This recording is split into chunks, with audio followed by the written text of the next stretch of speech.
Kinilala naman sa pagdiriwang ng Hinugyaw Festival sa Coronadal City ang kahalagahan at kontribusyon ng mga katutubong komunidad.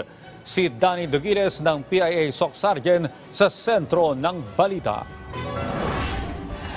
Kasabay ng pagdiriwang ng Hinugyaw Festival sa lungsod ng Coronadal sa South Cotabato, isang araw ang inilaan bilang araw ng mga katutubo. Ito ay pagkilala sa kontribusyon ng IP community, lalong-lalo na ng tribong Blaan, pagdating sa kultura, kasaysayan at paglago ng Coronadal at paglatag sa mga nagawa at mga plano ng LGU para sa kanila.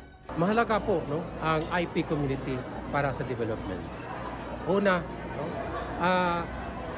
kung maiiwan ang mga IP community, doon papasok yung poverty. Pag mayroong poverty,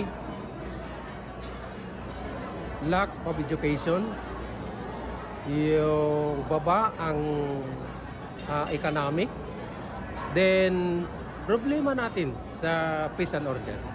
Ang tribong Blaan na nakatira sa lugar na ngayon ay tinatawag na Coronadal City bago ito naging resettlement area 84 na taon na ang nakalipas. Ayon kay IPMR Abing, patunay ang pagkilala ng lungsod sa importansya ng mga katutubo pagdating sa Barangay Empowerment Program ng pamahalang panglungsod.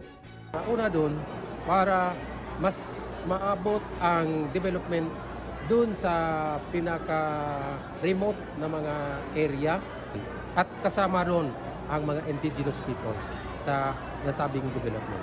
Maliban pa ito sa mga programang nagpoprotekta sa karapatan ng mga katutubo at kanilang ancestral domain. Sa katunayan, 12 sa 27 barangay sa Coronadal ang kinakatawan na ng Indigenous Peoples Mandatory Representative at nakapagtatag na rin ng kani-kanilang Indigenous Peoples Structures.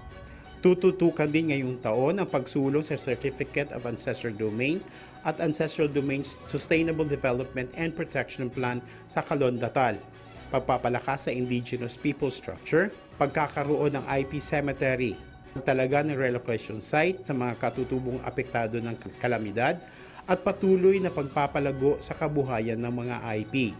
Danny Dugiles ng PIA SOC Sergeant para sa Bayan.